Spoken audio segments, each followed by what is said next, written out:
In the entire history of the WSOP, you will never see a final table like this again. Every single player seated here is already a champion, a legend in their own ways. Not a contender, not a rising star, a champion. What are the odds? Virtually impossible, because getting in here was like being invited to the NBA All-Star Game. And yet, here they are, the rarest final table poker has ever produced, about to go to war with each other. But only one can walk away with the $2 million prize and the title of greatest of them all. Let's get into it. Obviously, this wasn't your typical final table. Every player seated here had already won a WSOP bracelet, some of them multiple. You had Daniel Negreanu, one of the most naturally gifted readers of people the game has ever seen. Annie Duke, the only woman at the table and one of the sharpest analytical minds in poker. Phil Hellmuth, the most loved and hated player in WSOP history. And Doyle Brunson, a living legend who had already won back-to-back main events before most of these players were even born. The stage was set for something truly historic, and Daniel Negreanu was the first to show exactly what level this final table was operating at. Daniel with top two pair. Raymer and Ivy check to Daniel Negreanu. And with two pair, 6s and 7s, he'll bet 100,000. You hear that noise, Lon? If poker players didn't have chips to riffle, they'd probably just scratch themselves. Should always give them some chips. And Howard Lederer with his flush will raise to 200,000. Greg Raymer says no thanks. Straight flush draw for Phil Ivey. Oh, come on, Phil, play ball. He's right to get rid of it, but I would have stayed in, of course. Daniel Negreanu now with his two pair, 6s and 7s. Has a decision to make, to call the 100,000. Give me a minute here. Raise it, get out of the way. I'm sure he'll tell us what he's thinking. Well, he knows Howard Lederer pretty well, as he knows most of his players at the table pretty well. And he's going through his memory bank as to what it's likely that Howard is betting right now. You have a set that could be really bad for me. A set indeed makes him a big underdog. He doesn't want Howard to have a flush. He doesn't want Howard to have a straight. Howard, though, might just have a couple of high cards. He might have an overpair. Sorry guys, I don't know what to do. I think I'm beat. The bad news is we may be here for a while. The good news is I don't think this casino closes. Could you have that hand? Nope. You hear that? Yup. Daniel essentially would have to commit the rest of his chips to call this, so obviously a big decision. Most players, when they hold their cards up like that, they ain't gonna play. Daniel's been known to take a U-turn once in a while. He does not want to give up these two pair. But he does, and rightly so. Yeah, good read by Daniel, as usual. Negreanu took the brunt of that blow. Lederer in perfect position. Daniel had set the tone, but the player everyone had their eyes on was Phil Ivey, a man chasing another title and what many believed would cement him as the undisputed greatest of all time. At this table full of champions, Ivey was still the one they all feared, but Annie Duke hadn't earned her seat here by backing down from anyone, and what was about to happen next was the last thing anyone in that room saw coming. Siblings. Well, Howard Lederer has them both covered, so he can knock out two players at once, including his little sister, and he's in a commanding position to do it. So two players, Annie Duke and Phil Ivey, their tournament at risk going to the flop. It comes 7-8-6, and Phil Ivey pairs his eights. Annie Duke has a flush draw. Lederer's kings still are best, and Ivey is in imminent danger of going home. Now to the turn card. It's a 6 of spades, and Annie grabs the lead with her flush. Oh, she was nearly out of here, but now she's taking the lead from her brother. Doyle Brunson would have made quad sixes if he was playing. And now if Howard Lederer gets a king on the river, he makes a full house and knocks out both his sister and Phil Ivey. Phil Ivey needs an 8 to stay alive. It's a 5 of spades, and what a hand for Annie Duke. Tripling up on her brother and Phil Ivey. The table was getting shorter, and the tension was only rising. But now the spotlight shifted to a matchup that felt almost Too good to be true. Daniel Negreanu, the most naturally gifted player in the modern era, against Doyle Brunson, a man who had been winning at the highest level of poker since before Daniel had ever picked up a deck of cards. 2 generations, 2 legends, and only one hand to separate them. You needed a Well, big hand. Daniel I call you. has fewer chips than Doyle, so Daniel will be all in here, and he's a slight underdog Shot here? to stay alive. Your hand the best, tell you the truth. Be fun. And now the flop, Negreanu and Brunson. A 2 pair for Doyle. How does he do I need it? a king now. Ace is up. King will still do it. Daniel needs a king to make a straight. The turn card now. 3 of hearts. No help. That diamond down. Do it. That would have worked. Daniel 1 card from elimination. He needs the king to stay alive. The river card. I'll take a king. It's a jack. Oh, I swear I thought that was a king.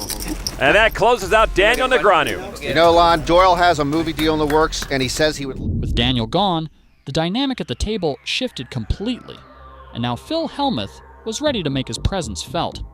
But standing in his way was Johnny Chan, a 2-time main event champion and one of the most respected players to ever sit at a final table. These two had history, and what was about to unfold was the kind of moment that makes poker fans lose their minds. And Phil sees the bleak reality. King is my favorite pair. And Johnny really should like kings here. He's a 4-1 favorite to knock Phil Hellmuth out. 2 9-time bracelet winners to the flop. Nothing for Phil. Deuce, deuce, ace. And the door closing now on Phil Hellmuth's Tournament of Champions. Turn card. It's a jack of clubs. And the door closes a bit further on Phil Hellmuth. And the 9-time bracelet winner, who's been a target of these other players for much of the day, now finds his Tournament of Champions down to 1 card. He only survives if he gets a 10. And now the river card. Oh, the 10! Yes! What a card! Wow. What a turn of events. Lucky card that was. Wow. Chan would have... The field was thinning fast, and with every elimination, the pressure at this table was becoming something else entirely. But Greg Raymer wasn't here to survive, he was here to win. A former main event champion who knew exactly what it took to outlast a field of this caliber. And now he was about to go to war with Annie Duke in a hand nobody at that table could have scripted. Nothing on the flop. Annie's pocket 8s are still best. Now the turn card is a 7. Raymer with a straight draw. So now Fossilman would need an 8 to make a straight, or a 10 or a 9 on the river, or this year's main event champion will be eliminated from the Tournament of Champions. It is an ace. It's no help to Fossilman, and he goes down. You played really well. I gotta learn to win some races, Very though. nice to meet you too. He won most of these races to take... Annie had survived everything this final table had thrown at her, but nothing could have prepared her for what was coming next, because her next opponent wasn't just another champion. It was her own brother, Howard Lederer. 2 siblings, 1 bracelet. And at this table, family meant absolutely nothing. Almost a sense of reluctance. Howard goes all in against his sister. Decision now to Annie with the pocket 6s. I call. Howard, the short stack medium pair, will be all in. His tournament life at stake. And he gets what he wants, a 4-1 favorite. Nice hand, bud. And Annie knows she's in trouble. Her brother in a commanding position to get right back into the thick of things and take nearly half of her stacks. And here comes the flop. Annie gets her 6 and a full house. Oh, God. Oh, God. And she immediately feels horrendous for her brother. What a tournament this is to handle emotionally. They've played together for so long, but never for $2 million, never been in this type of position. The 9 on the turn, no help for Howard. And now on the river, Howard will need a queen or a 7 to make a better full house than Annie, or he will be going home. The river card now. It's a 3, and that's the end of the line for Howard Lederer. Annie Duke knocks her big brother out. I'm sorry, Howard.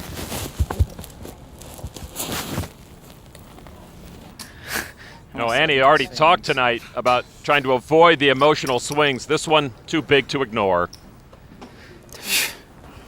Wow. That hand left the entire room speechless, but the field was gone now. It was down to just 2, Phil Hellmuth and Annie Duke. heads up for $2 million and the title of greatest of them all. And Helmuth, never one to shy away from the moment, was ready to make his move. She'll call. And another 3 on the turn. Well, that's an action 3, Lon. I mean, they're both thinking bingo, but Annie's got a bad bingo card. Phil's got the better hand with the better kicker. With the big stack, Annie has been successful pushing her brother around. Now, here with Phil Hellmuth, she has to act after Phil bets. 90,000 from Phil. Yeah, he might have played it a different way. He might have checked and hoped that Annie was going to make a bet and trapped her. I'm all in. And he's going to push. All in. And Phil can't wait to get all in. I don't see how this is the better man that Phil is advertising. Wow. Nice hand, Phil. And he has Phil covered. Hold 'em. So it's Phil who is at risk to lose this tournament. If a jack comes up on the river, he would be eliminated. And it is a 6, and Phil wins. Phil chose a perfect moment to move in. Maybe. It had come down to this. One hand, one champion, and both Phil Hellmuth and Annie Duke knew exactly what was at stake. The rarest final table in WSOP history was about to crown its winner, and nobody was going without a fight. With 45. high pair, and he will bet 45,000.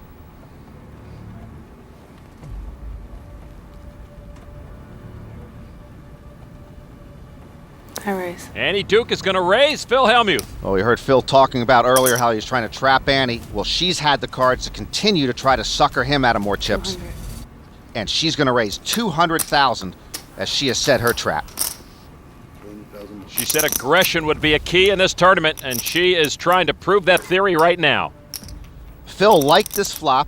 He got top pair, but now he's been check raised. I'm all in. And with that top pair, Phil Hellmuth going all in with his 450,000 chips. Annie Duke put the pressure on Phil when she check raised him. And now with Phil's all-in call, the pressure is back on Annie. About 450 more. She set the trap, but Phil has come back very strong. I call. Annie calls the all-in. And Phil sees what he's up against.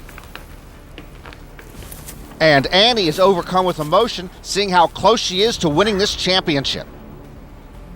Annie has control of his hand. Now here comes the turn. It's a 7. No help for Phil.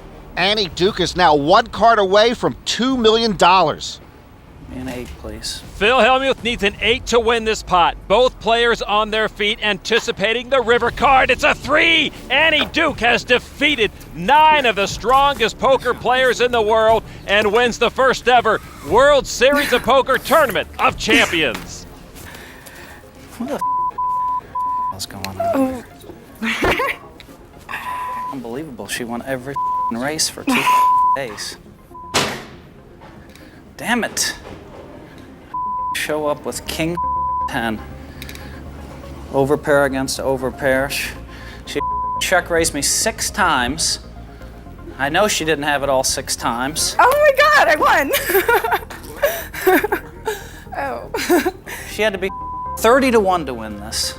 I love Annie, but Well, you heard Phil, and he was right. Annie was definitely a long shot to win this all, but as the only female at the table, she is now the last man standing. Oh. another second from me. Second, third. No money. All right, let me call my brother. She wins $2 million. Oh, you heard Annie Duke. She's moving in with ace 4. She's going to give her brother Howard a call. I won. Oh my God, I won. This has got to be a proud moment for little sis, Oh God, Howard, I'm so sorry about the 6s. but clearly a bittersweet moment as well. I see it, but I don't believe it. I just don't believe it. I just can't believe it. And then there's bitter only. I threw away top pair against her 3 times because I knew I was going to eventually get Phil her. Hellmuth continues.